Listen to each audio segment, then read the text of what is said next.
Welcome back. We've been here all day for you folks. We are back to a more perfect union, the Hills 3-day virtual festival. Our last segment today will highlight leadership in action. We're going to be speaking with some of the brightest minds in the nation. And joining me for the ride is one of the brightest minds in our shop. Happens to be the editor-in-chief, my boss at The Hill, and my friend Bob Cusack. It's great to be with you, Bob. Thank you for joining us. I'm sorry you're wearing a tie. Oh, no, it's fun to be part of the whole tie thing? festival. Is that like, it's just what I do. It's my thing. Well, anyway, never a tie with me. We're ready to get started, but first a gentle reminder, you can tweet us at The Hill Events using the hashtag #TheHillAMPU. That's The Hill, a more perfect union. We're broadcasting live, and we're going to take your questions throughout the program. Send them in. And if you experience any trouble with the live stream, do not throw your computer through the window. Just push refresh, and all will be well. With that, my first guest is Tom Fanning, Chairman, President, and CEO of Southern Company, who joins me today to discuss protecting our nation's energy networks from the multitude of threats they face in our increasingly digital world. Full disclosure, Southern Company is one of the sponsors of our festival, and I'm really glad they are. But I'm eager to hear from Tom about the issues that keep him up at night and what his idea of America is. Tom, it's great to see you. Let me just open the door on this because, I've talked to folks in the White House, talked to, Senator Mark Warner and others, and they said, there is a security and stability around our grid and our energy providers, but they're also under siege. Can you give our audience an understanding of how under siege our energy infrastructure is? Yeah, and it's not just our energy infrastructure, Steve. It's really all of the critical infrastructure that drives the American economy. It's all under siege. Let me just give you some examples. A company like Southern Company, so we're about a little bit smaller, but roughly the size of Australia in terms of energy production.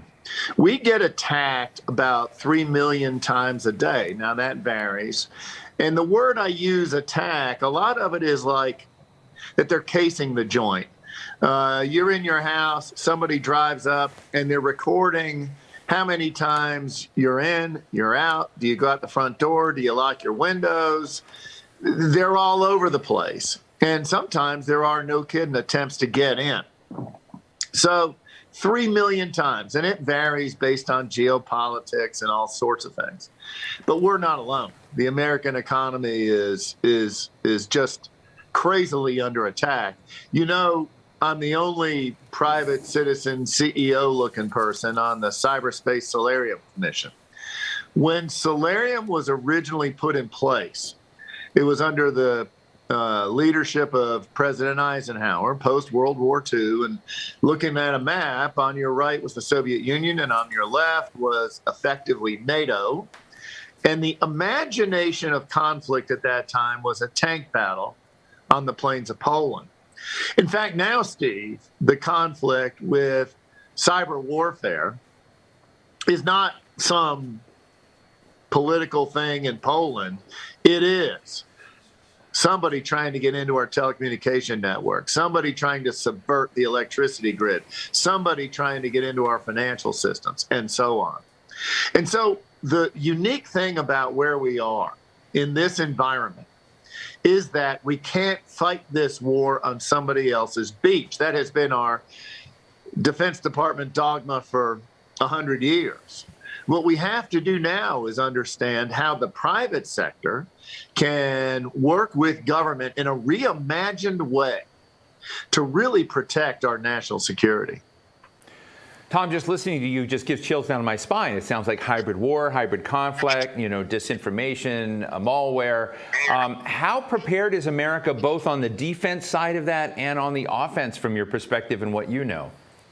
Yeah, I'm telling you, Steve, it's an enormous challenge. I think there are three big pillars of effort in America right now. The first is effectively to define acceptable behaviors in cyberspace. Friend and foe alike. What is okay? Acceptable behavior, whereas within the white lines, what is outside the white lines, what the consequences are. The full faith and power of the United States behind those consequences could be diplomacy, it could be economic, it could be military. So understanding, shaping behavior is, I think, the first thing we have to do. Second thing, harden the attack space. We know that the attack vectors are coming in all the time, and it's pervasive. I mean, like I said, for us, 3 million times a day, every day. So what can the private sector do to reimagine the relationship between us and the federal government? If you can't fight the wars on somebody else's beach, and given the fact that something like 85% or more of the critical infrastructure in America is owned by the private sector, we do have to, what I say, reimagine the relationship of national security and defense, where the private sector actually collaborates, that they share the responsibility. It is a joined effort between the private sector with the intelligence community, our sector-specific agencies, the folks that will hold the bad guys accountable, right. DOD, FBI, Secret Service, U.S. Cyber Command. And so we have to think about structures, and I'm prepared to talk about if you want, that will change the way historically America has structured the relationship between the private sector and government. And then the third is to say, let's make sure that when we decide to fight back, we have no arms tied behind our back, so to speak, that we have the full license to go get the bad guys. And sometimes, even before the bad guys, and that, Steve, is a changing landscape. You know, it used to be Iran, China, Korea, Russia. Maybe now we see this kind of derivative bad guy, almost like the James Bond movies, the emergence of Spectre, where broad, deeply funded, well-funded criminal enterprises are in fact using statecraft in order to get done their nefarious deeds. And so we really do have to think about what can U.S. Cyber Command and also the kinetic side, the physical side of the military, do to beat the bad guys. And it's very interesting. They call the phraseology we use here is persistent engagement. Maybe there is a reason for us via Cyber Command and other means to have an ongoing continuous presence outside our normal boundaries, to engage the people and gain forewarning before actually they make the existential threat a reality here in the United States. Well, Tom, you've been leaning in on this for a long time, and I don't know where you are on it, but what I've heard from Senator Mark Warner is that we need to change that relationship between the private sector and the government, that the government needs to have reported from industry when a serious breach has occurred. And I know a lot of your colleagues in industry are opposed to that. What are your views on, this breach reporting, which is, not the 3 million hits you're getting a day, but the one really deep nefarious one, or the 2 or the 3 that get through, and the reporting dimensions of that? Steve, big stuff. And I'll tell you, this has been a passion of mine for some time now. I think I started working on this in earnest, this point, probably 5-6 years ago. And I'll bet you some of the people in the private sector may think I've got 3 6s on my forehead, for heaven's sakes. But here's the reality. We cannot rely on sharing.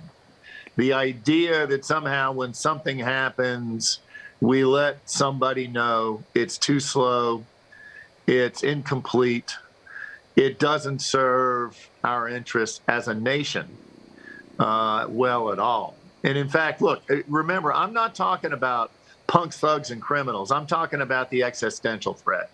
I'm talking about the ability for a really dangerous situation where they can interrupt telecom, the financial systems, electricity, destroy our American economy. So those are the things I'm focused on. And for those things, we've adopted the concept of, it has this unfortunate acronym of SICI, but it's systemically important critical infrastructure. And so as a nation, we must really understand where the heart of an existential threat may arise. And in that regard, we've got to work in real time is the aspiration so that the intelligence community, the defense people, our sector-specific agencies, all see the battlefield at the same time we see it. We can't rely on sharing to get that done. We must have a joined effort, a single presence of all these people working together to protect America and its most important assets. So you now, are that doesn't have to be everywhere. Yeah, and you're further along than many of the other leaders in industry on that. The electricity grid, the financial system, we absolutely have to have that. Yeah, so you're further along in this than many of your other industry. I think you're further along than many members in Congress that are hawks on this. But let me just ask you another dimension about it. You're one of the few people I know who've met and briefed President Obama on this, met and briefed President Trump on this, met and briefed President Biden on this.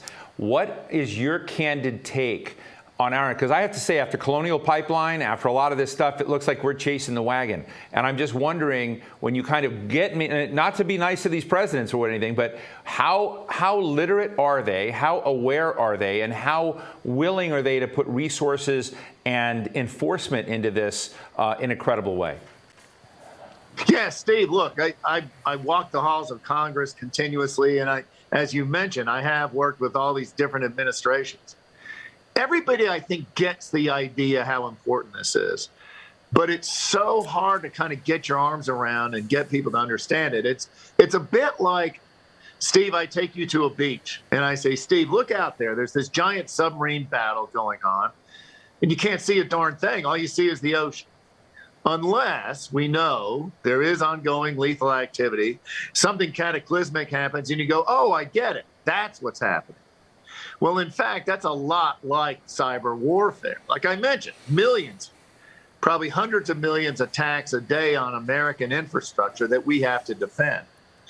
Here's what I would suggest. It's funny. I kind of got into this, I think, because in my own industry, I'm the only CEO that was ever a CIO, Chief Information Officer. But I'm telling you, Steve, many days I thought that stood for career is over. It's a really hard job.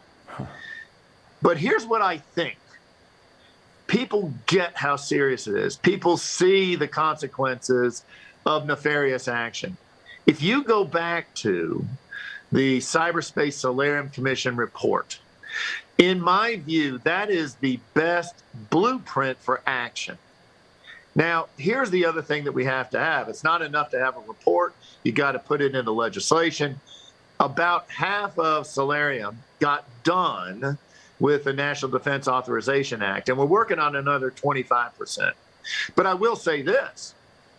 There are some very important steps right now that are being put into place that really will make America safer and advance the ball.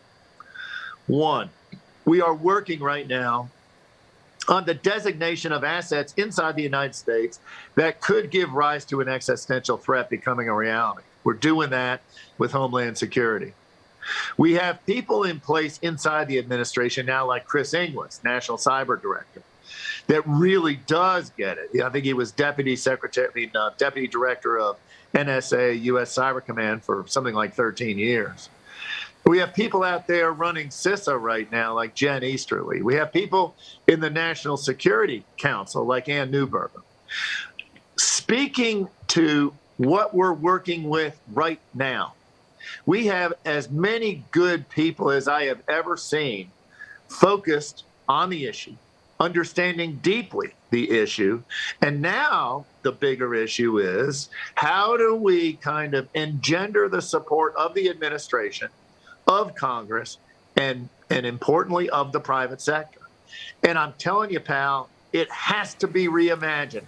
It has to be turned 120 degrees from where it has been.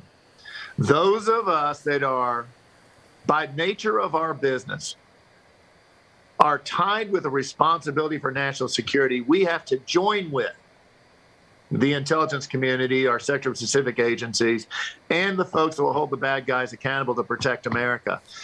I understand that for so many years we have laws and regulations that actually give us distance between government and the private sector.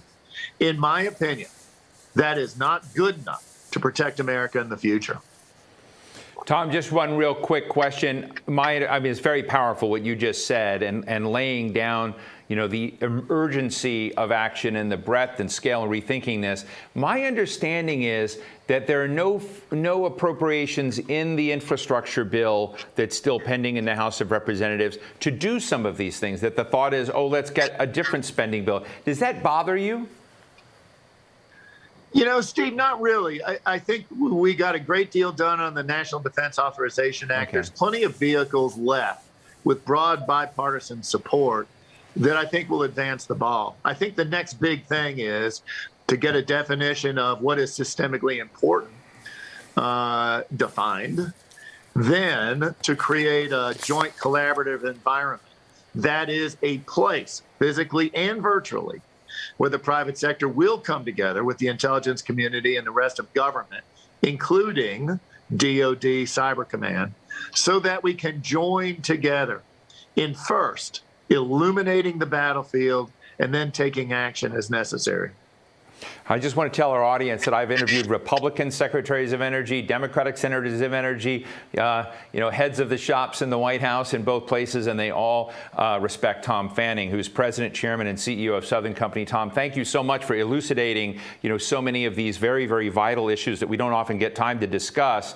Really appreciate it. I also want to tell people to look up the Cyberspace Solarium Commission. It does have public reports. It's very important, and I'm really happy within this rubric of talking about a more perfect union that we're also talking about how to defend this union. So, Tom, thank you so much for this conversation and for supporting these conversations.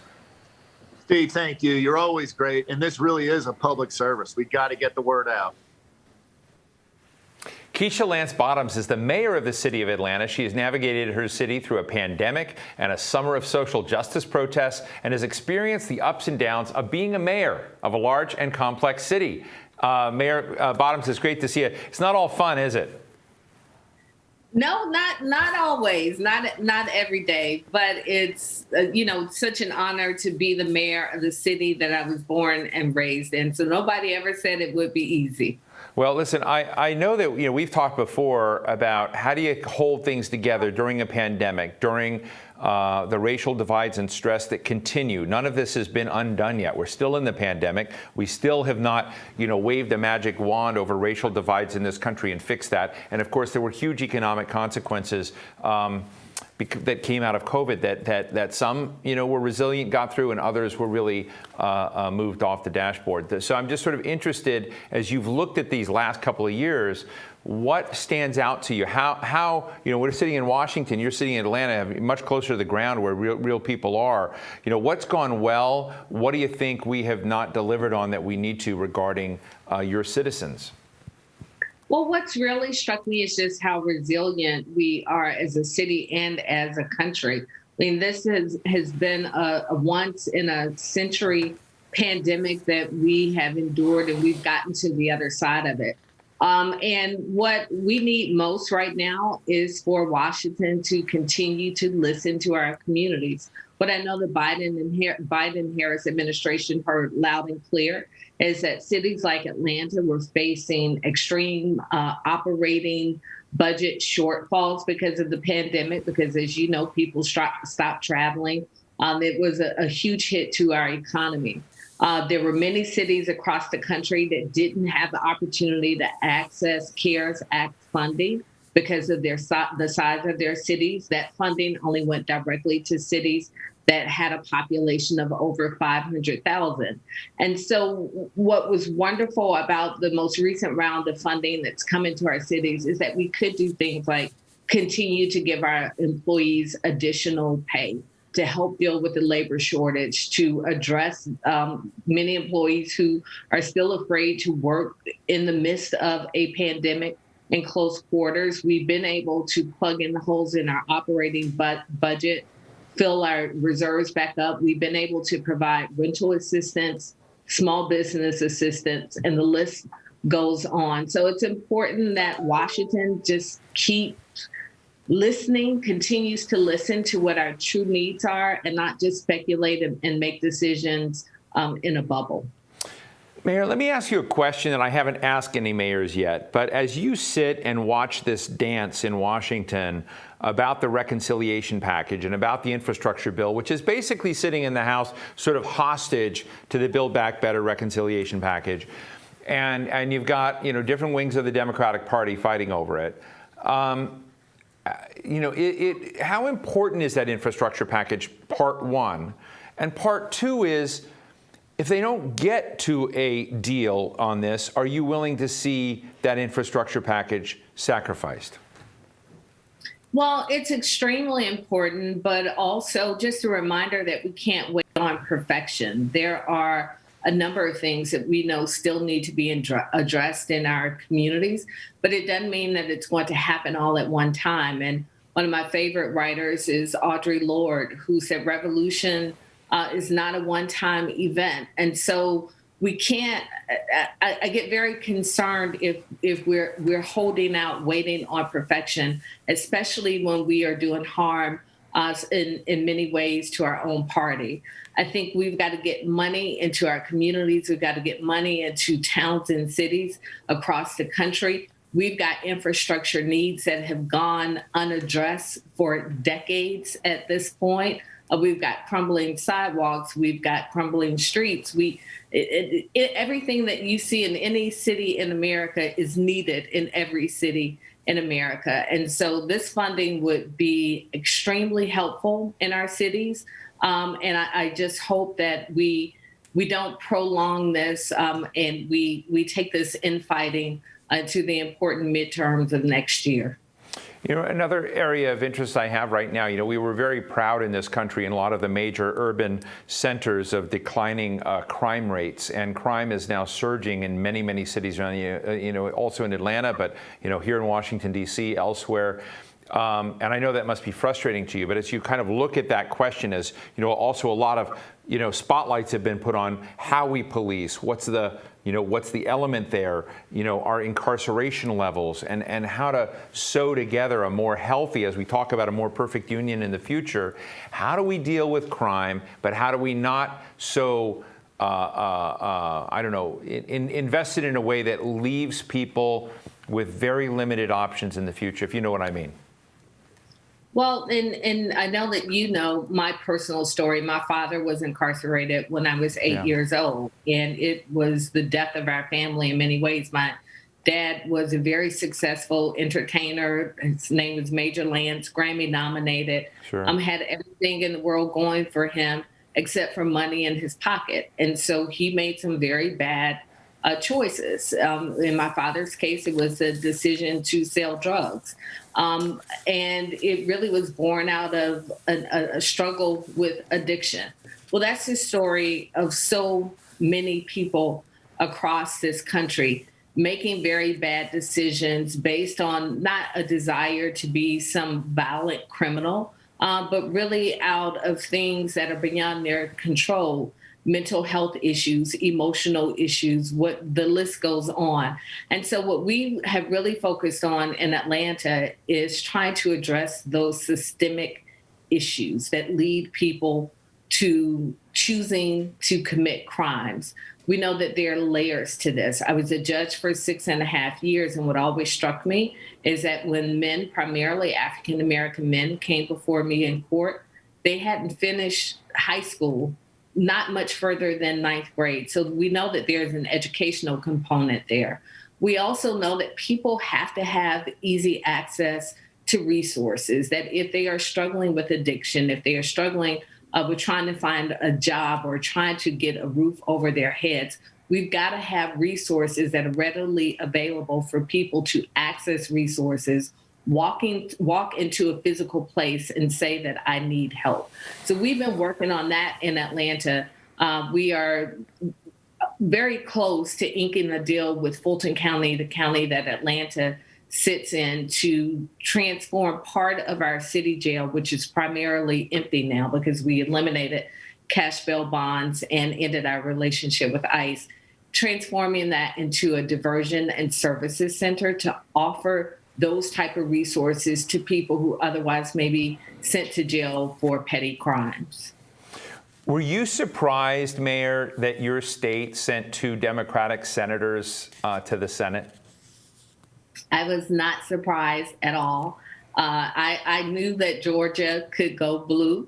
Had this conversation every opportunity that I had with then candidate Joe Biden. I knew that we were there. We just needed some attention and some resources to make it happen. So I was not surprised when the state went for Joe Biden, and not surprised when we sent 2 new senators to Washington. Very interesting. Listen, we're taking questions from the audience, and we have a question from you, a good question from Paul Kelly. Paul? Hi, this is Paul Kelly. I'm president of Capital Advocacy and Government Affairs here in Washington, D.C. And thanks to Steve Clemens and the great team at The Hill for this wonderful and really thought-provoking webinar. I'm wondering, given all the divides that seem to be in this country and in Washington, D.C. at this time, what role do your panelists and other leaders have in helping sort of bridge these gaps and these divides that exist today? Thank you. Thank you, Paul. So that's a big generic question. How can you solve all those divides, Mayor? Well, listen, everybody has a difficult job. Leadership is very difficult. And so while I know that there are many issues that we are divided on, I think there are more issues that we agree on. At the end of the day, we want what's best for our communities. And so what we do as mayors through entities like the U.S. Conference of Mayors and National League of Cities and other groups, we communicate with our elected officials in Washington, letting them know what we need in our cities and our communities across the country. And we're patient. We know it's not going to all happen in one day. We try and show appreciation when we do get the resources we need. And for me personally, just a gentle nudging when we need more. I prefer to communicate with my elected officials, not in front of a microphone at a press conference, but picking up the phone or sending a text message saying we need help. And I find that that's much more effective when you can have a cordial conversation and it's not one that's an all-out battle at times in public. So, Mayor, I know you've announced you're not going to run again. So my question is, when your term ends, where are you going to go? And do you have any ideas on what you might do next? Well, I'm going to go to sleep. That's what I'm going to do for a few days, I hope. But my term ends January 4th, and I really am focused on finishing strong. So I have a couple of months to figure it out. Thankfully, some great opportunities have been presented. I can honestly say that I've not landed on any of them as of yet, but I'm grateful for the opportunities. And after my term ends January 4th, I'll make some decisions on what's next. Well, congratulations on many things. Congratulations on your term and your decision, and congratulations on finishing this 5K race that I saw you do recently. It's a cool picture. But I want to thank you, Mayor Keisha Lance Bottoms, Mayor of Atlanta. Thank you so much for sharing your thoughts with us today. Thank you for having me. The pioneer of online learning is our next guest. During the pandemic, his free learning resources became even more valuable to students and teachers alike. Welcome, Sal Khan, founder and chief executive of the Khan Academy. Thank you for joining us. Good to be here. Okay, Thanks so the Academy is a big hit on YouTube. Number one, two-part question I'd like to ask you. Number one, you haven't always been in education. What got you into the field? And tell us a little bit about the Academy. Sure. And as you're alluding to, I started my career in tech, and then I found myself working as an analyst at a hedge fund. And it was back in 2004 that a cousin, she was actually visiting Boston for my wedding. And she was in New Orleans, which is where I was born and raised. She wasn't doing so well in math, so I offered to tutor her. So I started remotely tutoring her in New Orleans. One thing leads to another. It helps her dramatically. I start tutoring her younger brothers. Word spread in my family that free tutoring is going on. And before I knew it, I'm working with 10, 15 cousins all over the country and to some degree over the world. And I started seeing patterns that what was really holding them back, especially in math and science subjects, wasn't some type of innate ability, or wasn't that they didn't have great teachers. It was that they had accumulated gaps in their knowledge. They might get an 80% on a test. They didn't know 20% of the material. In a traditional classroom, the whole class will then move on to the next concept and just leaves that 20% gap there that you're then going to build off of, which is going to make the next concepts that much harder. So that's when I started writing software for them that just gives them as much practice as they need, to personalize it to where they are, to fill in any gaps that they might have. That was the first Khan Academy. And the domain name was available. That's why I called it that. It was a bit of a family project. And then in 2006, a friend suggested, hey, how are you scaling your actual lessons? I said, I'm actually having trouble doing that with 11 or 12 cousins or 15 cousins. And he said, why don't you record some of your lessons as videos and upload them onto YouTube for your family? My initial reaction is that's a horrible idea. YouTube is for cats playing piano. It is not for serious mathematics. But I got over the idea that it was not my idea, and I gave it a shot. And that took on a life of its own. My cousins famously told me they liked me better on YouTube than in person. And I took that as a compliment, because what they're saying is they appreciated being able to access these lessons whenever they and wherever they were, to watch it at double speed, half speed. If they were an algebra student and they had to refresh something from 5th grade, they no longer had to feel embarrassed. So I kept going, and it soon became clear that many people who were not my cousins were watching, and they started sending me letters saying, this is what got me through algebra. This is what's helping my children who have a learning disability. I'm deployed in Iraq right now, and this is what's giving me the confidence to learn all the material so I can go back to college when I get back to the States. So that's why I set it up as a not-for-profit. Free world-class education for anyone, anywhere is the mission. And we've just been on a journey ever since then. Right now, we have about 130 million registered users, 20 or 30 million folks coming every month. And as you mentioned, in 2020, we had 12 billion learning, actually almost 13 billion learning minutes on Khan Academy. And I always like to stress, we're often known for our videos, but most of our resources, and Khan Academy is much more than me now. We're over 200 folks. We have 50 localization projects around the world in all of the world's major languages. Most of the resources are going into that. How do we give people adaptive practice that allows them to master concepts? And the videos are really there as a supplement to that in case people get stuck. Mm-hmm. Yeah, and of course the pandemic has been a test for everybody, and specifically for education. You know, how has that affected the academy, and where do you think that we go forward now? Has education changed forever, maybe really in some good ways because of this terrible pandemic? We first caught wind that this was going to be a bit of a moment for us in February of 2020, when I remember getting a letter from a teacher in South Korea saying that he was using Khan Academy to keep his students learning as they had physical school closures throughout the country. And at that time, I remember thinking how wild that was, that a whole country has shut down their schools because of a pandemic. And then we know what happened. It was, I think, 2 weeks later that the United States had shut down. And it was one of those moments where all of us at Khan Academy, we looked left and looked right. And I said, we said, I think this is us. And we saw that happening because people wanted something that worked in a classroom environment, worked with teachers, but also could work at home, something that can cover multiple subjects and grades. We go all the way from pre-K through college level, calculus, statistics, science, even some of the humanities. And so we saw our traffic go from about 30 million learning minutes a day to about 90 million learning minutes a day, almost overnight.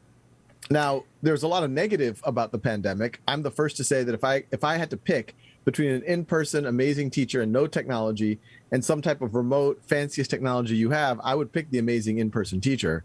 But sometimes you have a pandemic and it introduces some constraints. But outside of a pandemic, the best is to use both. You have an amazing in-person experience if you have it, but also have technology that can raise the floor and raise the ceiling for everyone. And for us, it's always around personalization, meeting students where they are. How do we give teachers more information so that class time isn't just about lecture, but it's much more about students working with each other, helping each other, teachers being able to do more focused interventions.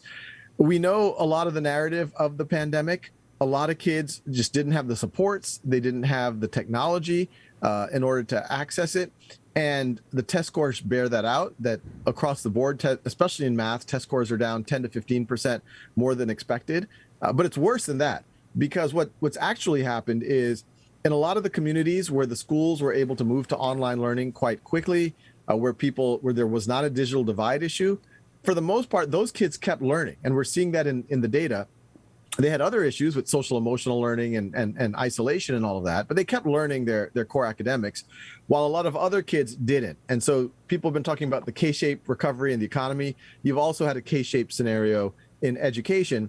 And so the other half of students were actually probably down 20, 30%. And the data is even worse than that, because we also know that about 10% of kids just disappeared from the system. And those kids didn't even show up to take the assessments at the beginning of this year or at the end of last year. So the real numbers are probably a lot lower than that. The silver lining to your question is there's more energy than ever because of the pandemic to actually close the digital divide at home. That actually has huge consequences for things like Khan Academy, where historically, if even one student did not have sufficient internet access in a classroom, it's hard for the teacher to say, hey, why don't you work on this at home? If that gets solved, then we're going to be in a better position to be able to serve a lot more students. The other, I guess you could call it silver lining, although it's based on a very severe problem, is the variation in a classroom has now grown even more than it has. Every teacher has always known 30 kids, there are 30 different levels, they need 30 different things. That variation has just grown. These gaps that I talked about that I first saw with my cousins, there are now more of them because of the pandemic. But the silver lining is it's now making more people talk about how do we meet students where they are? How do we help them fill in gaps, finish their unfinished learning? A lot of people use that term now. Accelerate from wherever they are, because if we don't, you're going to have a whole generation that we're already seeing is more likely than not, or more likely than historical averages, to drop out, to disengage. And that has all sorts of, to your last guest point, has all sorts of implications to society, including the, I hate to say it, but like the criminal justice system and economics and everything else. So I do think this is a slow motion emergency that we're dealing with. But the good thing is people are starting to talk about the right things. Sal, as far as, I know it's a big problem, but what do you think is the most important part? You mentioned technology, and that's my next question of not everybody has broadband. This is many times a diversity issue. It's a big problem that policymakers are grappling with. What's the most important thing that they should know and do? Is it funding? How can we solve this? Because it's unfair that a lot of kids have the technology and a lot don't.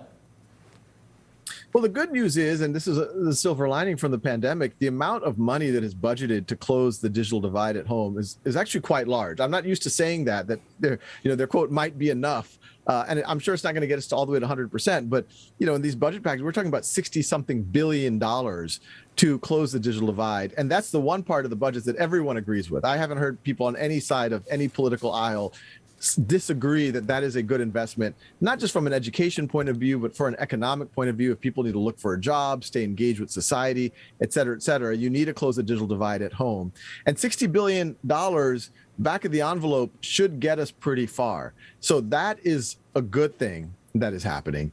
I think the next layer is we have to be very thoughtful about what we do with those resources. We also know that a lot of districts right now actually have more dollars than they've ever had. They have the, per student on average, depending on the district, they've gotten $1,000 to $3,000 extra per student that they're going to spend over the next 3 years.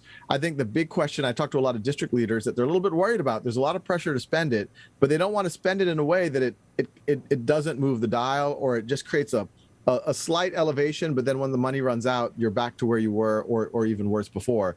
And so this is where we're saying, there's very cost-effective ways. Khan Academy is free to do personalization, to make sure that kids can learn at their own time and pace. Introduce these ideas in after school, use it in the traditional classroom, but also you can do it in an after school setting. You can do it in a summer setting so that kids are always surrounded by this learning. We also launched a new not-for-profit called Schoolhouse.world during the pandemic to do free tutoring. And we're able to do the free tutoring through volunteership, but we have a very stringent process. We have these really high quality vetted tutors who are doing amazing work. And anyone who needs tutoring can now go there and get it. And then other people can volunteer to give that tutoring. But districts just need to be more aware that these resources exist, because these can really help zone in on what kids need to fill in their gaps, which is going to be crucial if we want them to succeed going forward.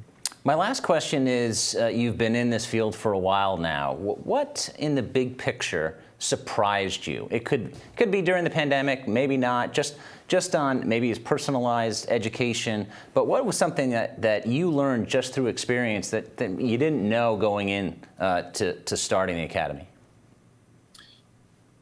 There's so much in that. I think there's, the journey for Khan Academy has been, on one level, a lot of things have happened a lot faster than I would have expected. If we were to talk to 2010 Sal, he would have been surprised to say, wow, there's 120, 130 million folks using this. He would have been surprised that there's 50 translation projects, that there's 6 billion learning minutes in classrooms. There's several 100,000 teachers using it.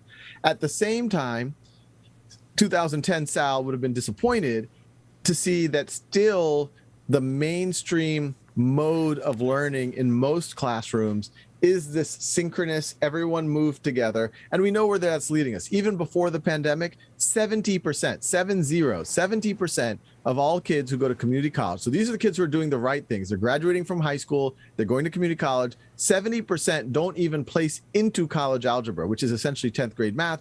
They place into 6th or 7th grade math. And if you're talking about kids from historically under-resourced communities, you're talking about even higher percentages. 80, 90% are essentially placing into middle school math. So the system that we've had in place for hundreds of years, kids are being promoted year after year with these debilitating gaps. You have to keep watering down the curriculum to make it seem like they're learning it. And then they get to college and the colleges are saying, wait, you're not even ready to learn high school math yet. Let's go back to middle school. Huge waste of resources and time for everybody and hugely demoralizing for the student. And so I would have been disappointed that we haven't fixed that, or at least we don't see major change in that yet. Although I suspect in this post-pandemic world, we're looking at a partnership with Howard University that if a student while in high school gets mastery in algebra on Khan Academy, that can result in transferable college credit to Howard, which could be transferable anywhere. That's the type of thing that I'm really excited about going forward. Well, thank you for joining us, Sal. Really appreciate it. You're doing noble work, and thanks for your words today. And definitely, a lot of people know of you, but hopefully more after this interview can check you out on YouTube. Thanks for having me. My next guest is Alexandra Wen, the 2021 National Youth Poet Laureate. She is a first-year student at Stanford University at Cardinal and employs poetry as a tool of self-reclamation and social justice. Alexandra, thanks for joining us. Hi, Bob. Thank you so much for having me. It's the first time I've ever talked to a poet laureate. I've interviewed a lot of people, so I'm looking forward to this. And I watched you on YouTube with your poetry. Let's start off with how you got started in poetry. At what age did you start to get interested in this? Well, I think the first time that I ever wrote a poem was when I was 7 years old, and that was when I wrote a song. And at the time, I was taking singing lessons. And what I realized was that I was getting frustrated because I felt like I was singing these songs that weren't written for me. They didn't reflect what was important to me. And so I decided to take that into my own hands. And I kept writing songs all throughout middle school and high school. But when I was 16 years old, that was when I joined my first ever poetry slam. And after walking out of that room for the very first time, I realized that my life had sort of changed because there were people and there were spaces where I could share my story authentically. And that empowered me in a way that no other activity did, because I felt like I could enact change simply by being my authentic self. And I haven't stopped writing ever since. Describe the creative process. How do you get your ideas? I mean, you have a lot of themes of social injustice, but you know, do you start with a notepad? Everybody has a kind of a different process, whether they're writing creatively or writing for journalism. How do you get your ideas? Where does the creativity come from day to day? Well, that's a great question. And I would say that it varies based on the poem. Sometimes when I've had a very emotional experience and I feel like I need to just dump it out on a paper, then I'll write a poem in, say, 30 minutes, and I won't edit it much after that. But there are poems that I feel like it's taken me my entire life to find the words for. And I try not to rush myself in writing those poems, because I realize that the majority of the work that goes into poetry is living, because otherwise there wouldn't be anything to write about. But more broadly, I would say that I use poetry as a way to uplift stories that are meaningful to me and to make connections from my personal world to the broader world in attempts to kind of shed light on issues that perhaps aren't talked about as often. Do you think that poetry can affect real change? Because that's what your poems have been about, and that's why you've been you're a poet laureate, is because of these big climate change themes.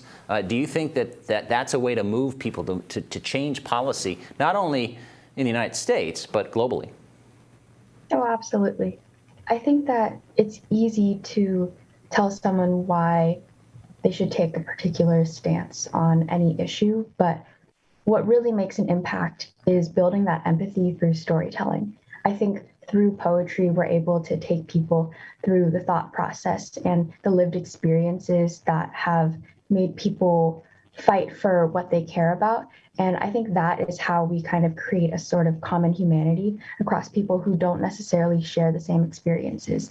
And beyond that, I think that poetry is the rhythm of humanity. I think everything that we do has a sort of poetry to it, and to be able to really draw that out of people and to share their stories, but also inspire them to share their own stories, I think that's when we open up a dialogue to really consider each other as individuals and not as opponents. And that's why I think that poetry is so powerful.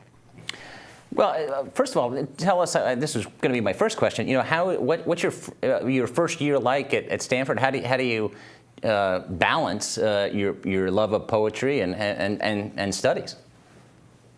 That's a great question, and I think I'm still figuring that out.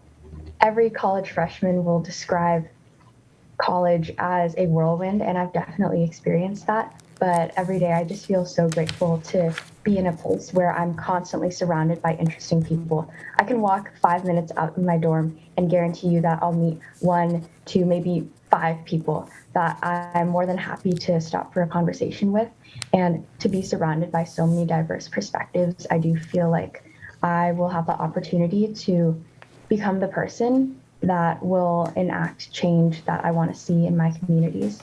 But in terms of balancing that with poetry, I think it just takes a lot of prioritizing. And sometimes I do have to drop things either for school or for poetry, but knowing that no one actually knows what they're doing is very comforting to me, because as long as I'm trying my best at the end of the day and bringing light to every space and moving intentionally, that's all that I can really ask for myself. And last question, what do you think, what are you worried about the future? Are you optimistic about the future? Because obviously climate change is part of our lives and has been, and it's not getting better, as you know. What do you think going forward that, can we solve this big problem? I think that we've done a lot of damage to the planet, but we are increasingly becoming aware of our impact. And I have full faith in the next generation, in this generation, to be able to take what we know now and create solutions that will be equitable for everyone. And so while we do have a lot of work ahead of us, I do feel like we will be able to create a planet where everyone is able to thrive. But again, that's going to take a lot of work on our behalves, and constantly remembering that we have to fight for our communities, otherwise no one else will. Well, Alexandra, thanks for joining us so much, and I look forward to watching your career. I'm sure it'll be very interesting, and I'll be watching your poems. Thanks so much for joining us. Thank you so much. It is but fitting that our next guest is Monique Coleman. You'll remember her as Taylor Mackenzie on High School Musical. Since then, she has worn many hats, including a stint as the first ever UN Youth Champion. Steve had a chance to speak with her a little bit ago. Take a listen. Monique, it's so great to be with you today, and welcome to Washington. But I know that you've got a very large purview of the world as the United Nations first youth champion, which is something that I didn't know we had, but I really do want to try and understand, what is going on as the world looks at the United States and as our youth looks outward. What are some of the insights you have from that experience? That's a great question. I think the first thing is I really feel like this generation, unlike others, really values transparency and authenticity. I think previously there was kind of this sense of there are things that happen behind the scenes, and then there are things that are happening in front. And I really feel like this generation really wants to make sure that they're just not just spoken about, but actually spoken to and included in policy, and really have a seat at the table. When you're out there and I know your work, and a lot of our audience may know you from, the High School Musical. I know you from what you've been working on with civil justice, racial justice, youth justice, intergenerational communication. And as you kind of look at that question of the social infrastructure in this country and what we need to reach beyond lines, and I just want to be honest, because this is a toxic time in this country.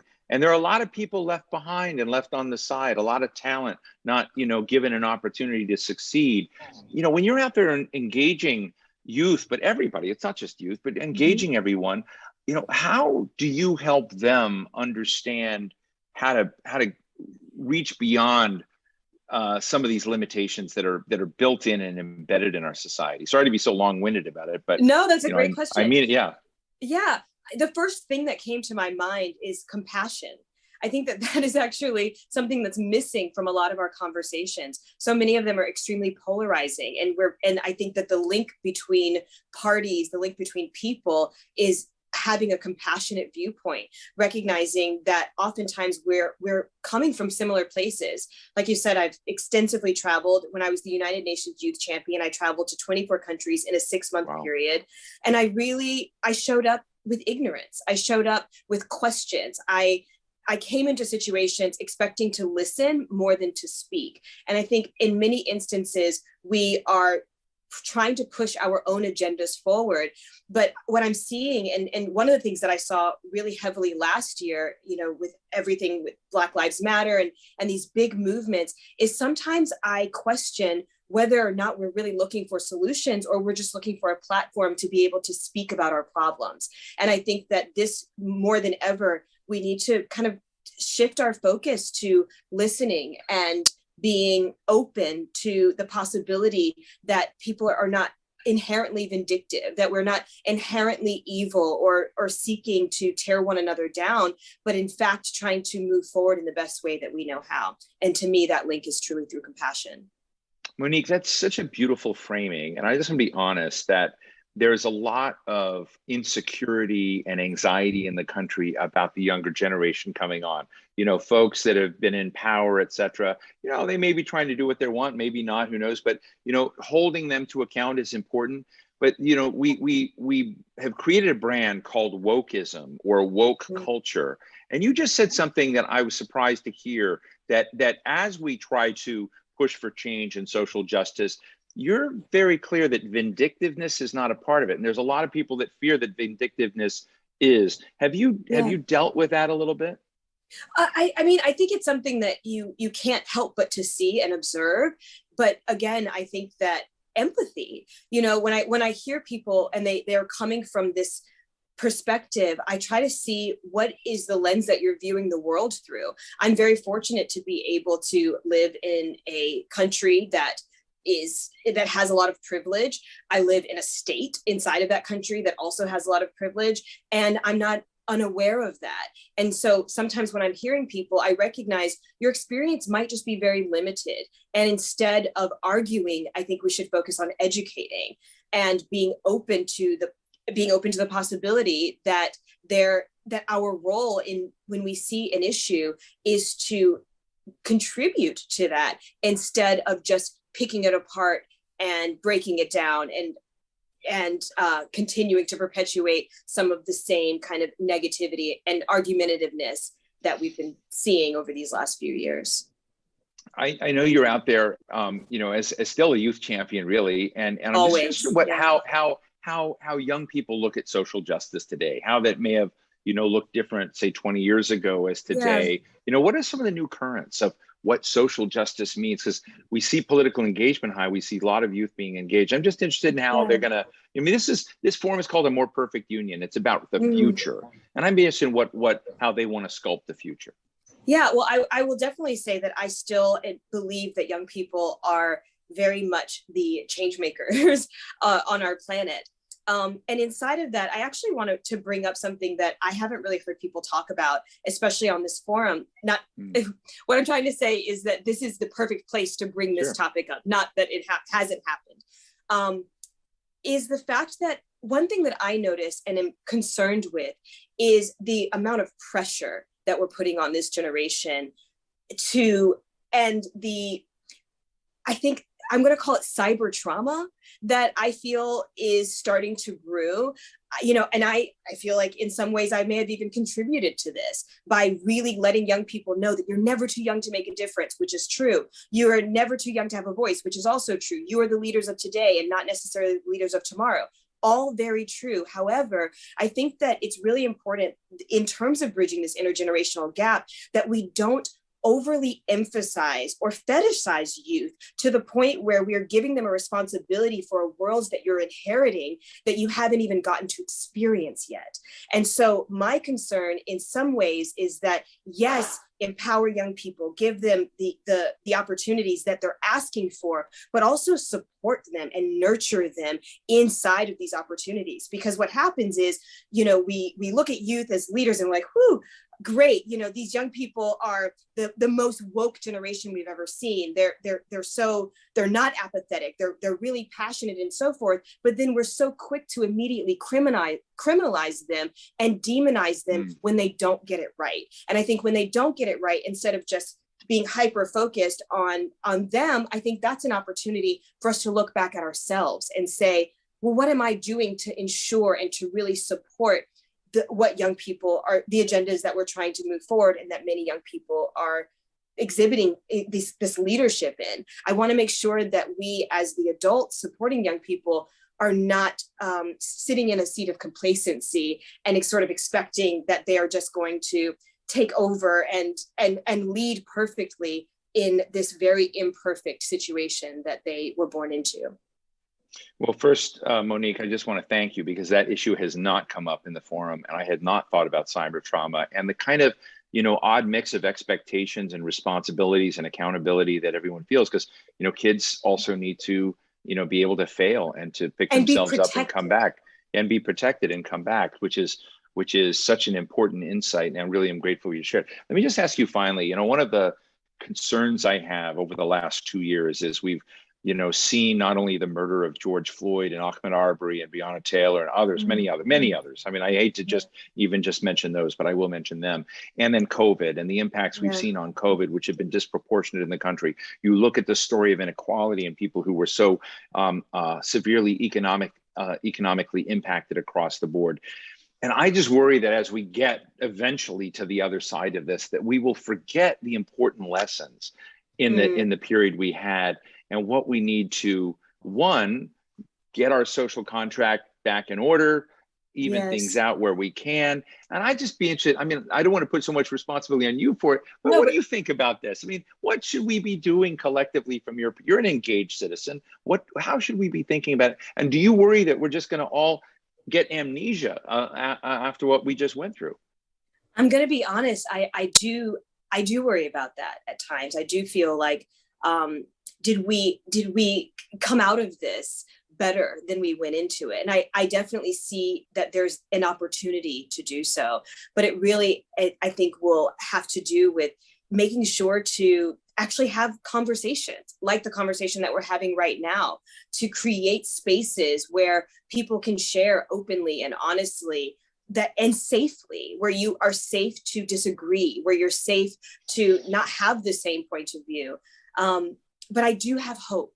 And I think without hope, there's no future. And so I try to always lead with what I would like to see instead of leading with my fears, which is, I think, part of how we got to where we are in the first place, is when we're leading with the things that we're afraid of, they often become self-fulfilling prophecies. So I am hopeful that we are going to learn the lessons that we've been given the opportunity to, and really slow down, listen, pay attention to one another, and recognize that even as we solve problems, with every problem that we solve, we actually create more problems.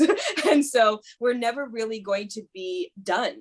I think every generation gets their handful of things that they get to solve, and that's part of the human experience. And instead of looking for perfection, I think we should really focus on progress. Well, Monique Coleman, the United Nations first youth champion, actress, entrepreneur, philanthropist, really appreciate your insights in these times. I think they're so profound, really, really interesting. I'm grateful that you spent some time with us, and I hope you'll come back many more times. Thank you. Absolutely. Thank you so much.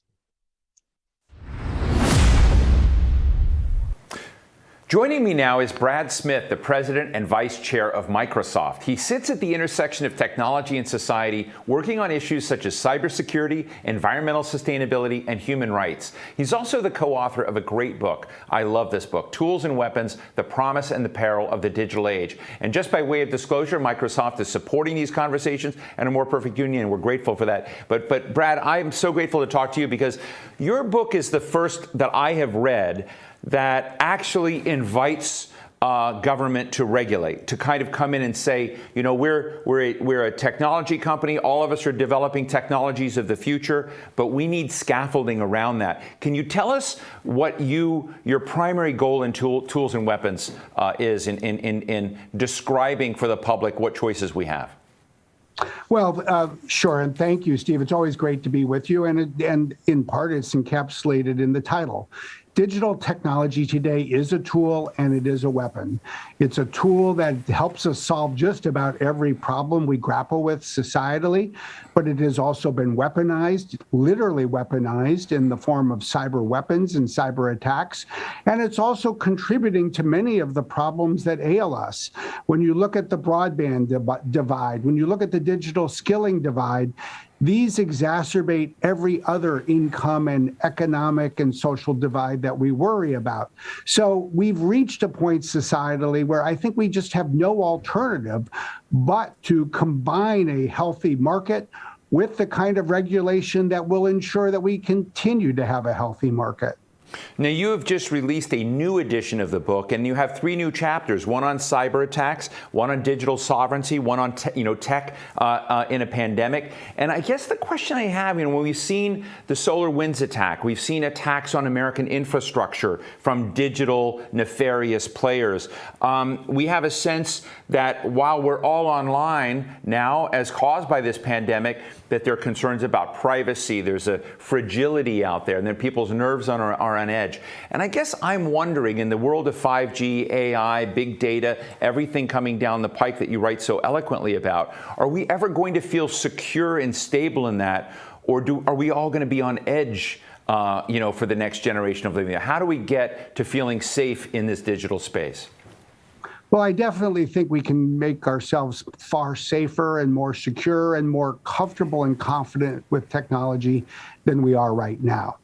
We added a new chapter. We made it the first chapter on the SolarWinds related issues.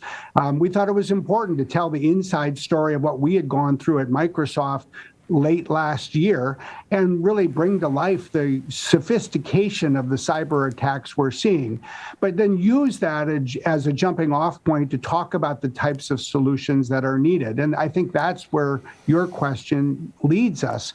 We do need new solutions across the board. When it comes to cybersecurity, we need the tech sector to do more, but we need governments, we need Congress to legislate and do more. What are your insights, Brad, on what we should be doing to make our democracy more stable when it comes to voting? Which is also another, digital, I would say sacred exercise of our citizen rights. But we're, in an age where this again is in the digital space, and there have been concerns about, the security of that system. But as we think about the fragility of democracy, what thoughts do you have? Well, I think we need to start by really understanding the problem better. We rewrote the whole chapter on social media, and we included a lot of other new material on the cyber threats to electoral processes. I think I would start with this. I don't think it's an exaggeration to think of the foreign-based technology threats to our democracy as the most formidable threats this country has faced since the end of World War II. I think you need to look at both cyber attacks and the potential tampering with elections and disinformation campaigns that come from abroad and put them together.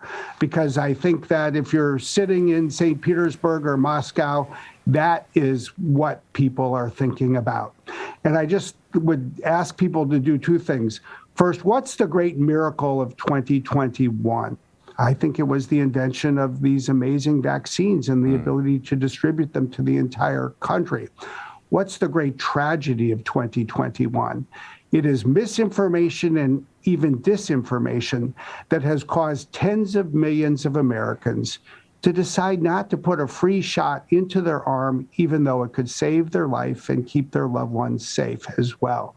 And I think we're going to need to dig in. I suspect that by the time we do, 2 years from now, we will find that just as with disinformation in elections, there has been foreign influence for disinformation for vaccines. Thank you for that. It's very powerful commentary on our times. But Brad, I'm also interested in another goal of yours that I think as long as I've known you, probably a couple of decades, you've been concerned about how do we disrupt education in a way to make it more successful, more inclusive across the board so that you have fewer gaps in the American educational story for all Americans. And on top of that, kind of looking at how we connect Americans, create a much more inclusive connectivity to every community in America. And I guess my question is, you've been at this for as long as I've known you. What's in the way of success? What is keeping us, finally, when we talk about connectivity and devices and digital literacy, we've been at it for a long time. What's stopping progress? Well, I think the number one thing that's stopping progress right now is the inability to pass an infrastructure bill in Congress, because I think an infrastructure bill is of fundamental importance for getting done what this country needs to do. Imagine what it would mean if kids went to school but didn't have electricity at home.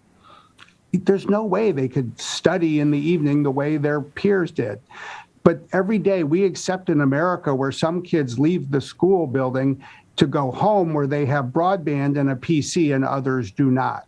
What would it mean if we had half of the schools in this country that were teaching physics and biology, but the other half were not? Well, that is the reality for computer science today. So in short, what we really need to do is invest in digital skilling, get more skilling into our schools and our community colleges and the higher ed system, and make broadband as ubiquitous as electricity. If we can do those two things and the infrastructure bill would contribute to both, then we would take what I think would rightly be a giant leap in the direction that we need to head. And then just finally, Brad, another area that I know you're thoughtful about in your book was really a clarion call to action, if you will, and to widening our aperture on what the challenges are. I'm interested in the international scene. I'm interested in what China's doing, what India's doing. What are some of our sometimes we collaborate with these countries on things like climate. Sometimes we compete with them on technology and trade and other issues. But I'm interested in what we need to do to get right and how we stack up vis-a-vis China, and what your concerns are on the state of affairs in America when it comes to investing in science, when it comes to progressing in these areas that China is obviously moving very fast on. It's a fascinating unfolding dynamic. It's why we rewrote the chapter and updated it on China, then added this new chapter on Europe. We're obviously seeing a widening split between the United States and China, including on technology issues. I don't think that necessarily means a complete separation, but the Pacific Ocean feels wider in 2021 than it did 5 years ago. But I think there's another point that is really important for Americans to start to grapple with. We live in a world where there are these two major countries with enormous technology talent and a technology-based ecosystem, economy, and industry, the United States and China, but we don't live alone. I mean, technology strength is distributed more broadly, and even more than that, we almost have entered a world that I would say is akin to having a number of regulatory great powers. You look at the European Union, you look at the United Kingdom post-Brexit, you look at India, and then there are a number of other countries that are really punching above their weight in terms of regulatory influence around the world. I think of Australia and South Korea as two examples of countries that just this year have been leading with new innovations in the legislative and regulatory space.